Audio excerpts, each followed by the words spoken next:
Сәлеметсіздер ме? Менің атым Арыстан. Мен Аманат партиясының қарызсыз қоғам жобасының заң департаментінің директорымын. Бүгін біз Қазақстандағы коллекторлық агенттіктермен қалай дұрыс әрі заңды түрде қарым-қатынас жасау керектігін әңгіме етеміз. Бұл тақырып өте маңызды. Себебі көп жағдайда адамдар өз құқықтары мен міндеттерін білмей, ақшалай шығынға ұшырап, жүйкесі сыр беріп, денсаулығына нұқсан келтіруі де мүмкін. Бүгін біз коллекторлардың кім екенін және олардың қай заң аясында жұмыс істейтінін қарастырамыз. Қазақстанда коллекторлық қызмет Қазақстан Республикасының коллекторлық қызмет туралы заңмен реттеледі. Коллекторлар қаржы нарығын реттеу және дамыту агенттігінің коллекторлық агенттіктер тізіліміне тіркелген компаниялар. Айта кететін жайт, коллекторлар көбіне заңды әдістерді қолданады. Бірақ әдетте адамдар олардың заңды әдістерінен қорқады. Олардың қоңырау шалғандарынан, хабарламалар мен жазбаша ескертулерінен қорқады. Ешкім коллекторларға жолағысы келмейді. Негізі коллекторлардан қашудың қажеті жоқ. Керісінше олармен сөйлесіп, конструктивті диалог құруға болады. Коллекторлық агенттіктер әдетте заң аясынан шықпайды.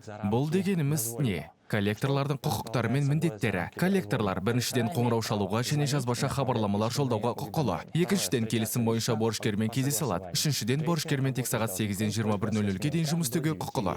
Коллекторларға тыйым салынатын жағдайлар. Біріншіден, борышкерді қорқытуға, балағаттауға немесе оған психологиялық қысым көрсетуге болмайды. Түнде немесе шамадан тыс қоңырау шалуға болмайды. Егер сіз осындай жағдайға тап болсаңыз, бүгінгі кеңестер көмектесуі тиіс. Өзімнің жеке тәжірибеме сүйене отырып, коллекторлардан қорқудың қажеті жоқ екенін айта аламын. Не істеу керек? Сіз олармен еркін сөйлесе аласыз. Олар сізге қоқаң-лоққы көрсете алмайды.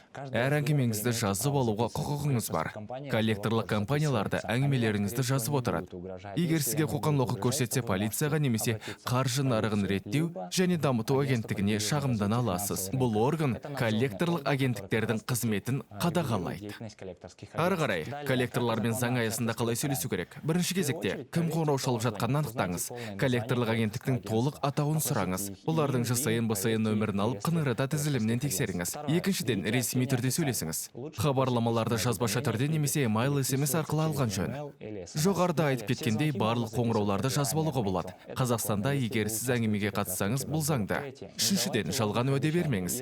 Егер төлеуге мүмкіндігіңіз болмаса, ашық айтыңыз да, қарызды қайта құрылымдауды немесе бөліп төлеу мүмкіндігін сұраңыз. Төртіншіден, сабыр сақтаңыз.